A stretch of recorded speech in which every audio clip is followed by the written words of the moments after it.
మన గురించి ఊరంతా టామ్ టామ్ అయిందంట. టామ్ టామ్ అయితే లవ్ చేయవానే? పెళ్లి చేసుకోవడానికే కదా. నిన్ను నాకంటే ఎవడు ప్రేమించలేడే.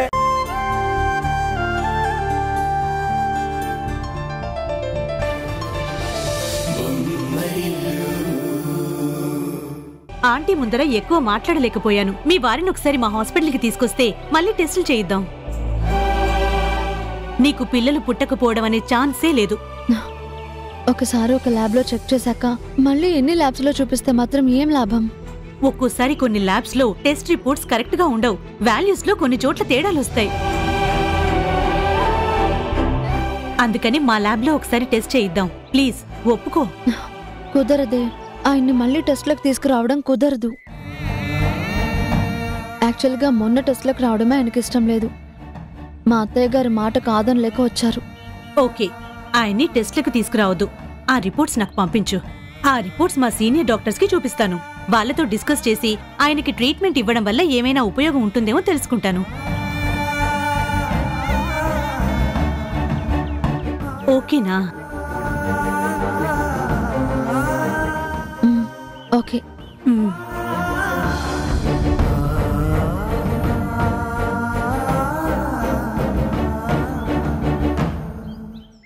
అమ్మ ఉషా, ఇదేంటి వీళ్ళిద్దరూ కలిసొచ్చారు?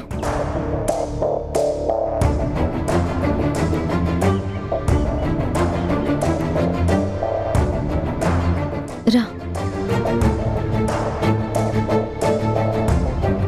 సుప్రియ, మా వారు కిరణ్. ఏవండి, నా friend doctor Supriya. Hello. Hello. సరే ఉషా, నేను హాస్పిటల్కి వెళ్ళాలి. బాయ్. బాయ్. బాయ్ అండి. బాయ్. Bye aunty.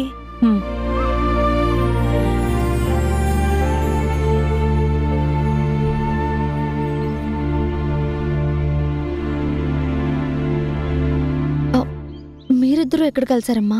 మీ అత్తగారింట్లో. అక్కడికెందుకు వెళ్ళావు? నీకు పిల్లలు పుట్టరు కదా అని అల్లుడి గారికి వేరే పెళ్లి చేస్తారేమో అన్న భయంతో అలా చేయొద్దని వాళ్ళను బ్రతిమాలుకోవడానికి వెళ్ళాను. ఏంటమ్మా ఇది? వాళ్ళు అలా ఎందుకు చేస్తారనుకున్నావు? ఏమోనే, నా భయాలు నాకుంటాయి కదా. అయినా వాళ్లతో మాట్లాడాక అలా చేయరని నమ్మకం వచ్చింది.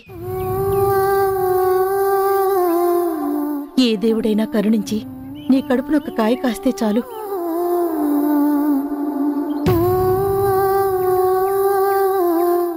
అవునే, రేపు కార్తీక పౌర్ణమి కదా. మీరిద్దరూ ఉపవాసం ఉండి చక్కగా శివాలయానికి వెళ్లి ఆ పరమేశ్వరుడి దర్శనం చేసుకుని దీపం వెలిగించండి. ఆ పరమేశ్వరుడు దయ చూపించాడంటే మీ సమస్య తీరిపోతుంది. ఏవండి, ఏమంటారు? నీ ఇష్టం. అలాగే అమ్మా, రేపు గుడికి వెళ్ళొస్తాం. వెళ్ళొస్తానమ్మా. వెళ్ళొస్తాను అల్లుడు గారు. పదమ్మా.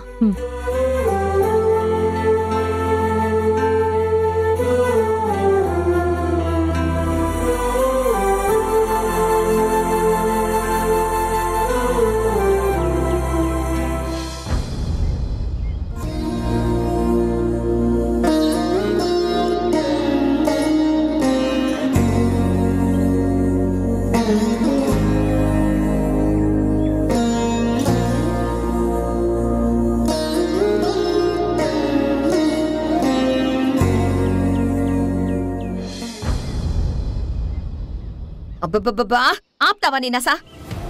నువ్వు నసన్నా చిన్నప్పుడు వసెక్కు పోసారన్నా. నీ మంచి కోసం నాను చెప్పేది నానెప్పుడు చెప్తూనే ఉంటానమ్మా.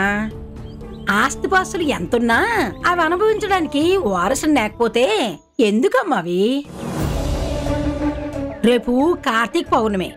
నా మాటిని నువ్వు మీ ఆయన కలిసి శివాలయంకెళ్ళి 365 ఒత్తులతో దీపారాధన చేసి ఆ శివయ్య దర్శనం చేసుకొని రండి.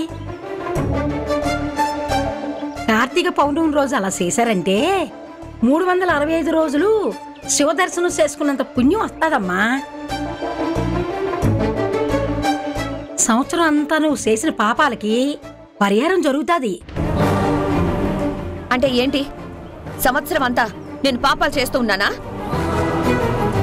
ఆ పాపాలకి పరిహారం జరగడం కోసం రేపు గుడికెళ్ళి పూజ చేయాలా? అది కాదమ్మా నా ఉద్దేశం. నీ ఉద్దేశం నాకు అనవసరం. నా ఉద్దేశం ఏంటో తెలుసుకో. కష్టాలు కన్నీళ్లు ఉన్నవాళ్లే గుళ్ళుకెళ్తారు, దీపాలు పెడతారు, పూజలు చేస్తారు. నాలాంటి ఆస్తుపరులకి ఆ అవసరం లేదు, రాదు. నడమంతం సిరి నరాల మీద పుండు లాంటిది. అది చూసుకొని మిడిసిపడిపోతే ఆ పుండు మీద దేవుడు కారం జల్లుతాడు.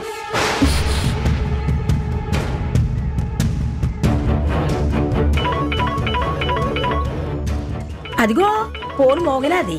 నువ్వు కాసేపు ఉంటావా? ఈ టైంలో ఫార్మా కంపెనీ జనరల్ మేనేజర్ కేసు ఫోన్ చేస్తున్నాడేంటి? కంపెనీలో ఏదైనా ప్రాబ్లం వచ్చుంటుందా? హలో. నమస్తే మేడం. నమస్తే కేశవ్, చెప్పండి. Any problem? ప్రాబ్లం కాదు మేడం, మీకు గుడ్ న్యూస్ చెప్దామని ఫోన్ చేశాను. గుడ్ న్యూసా? ఏంటి? ఫార్మా కంపెనీ టేకప్ చేసిన తక్కువ పీరియడ్లోనే సంజయ్ గారు ఎక్కువ ప్రోగ్రెస్ చూపించారు.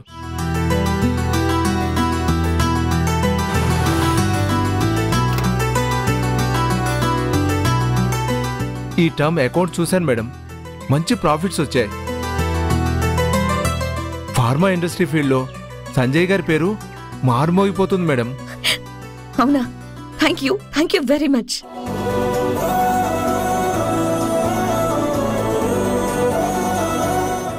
ఓకే, నేను మళ్ళీ కాల్ చేస్తాను. Okay madam.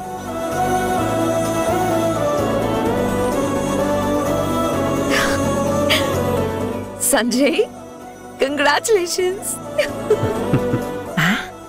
ఓలమ్మో, నాకు నీ మీద ప్రేమ లేదు సంజయ్, నువ్వు సంపాదించే ప్రాఫిట్స్ మీదే ప్రేమ.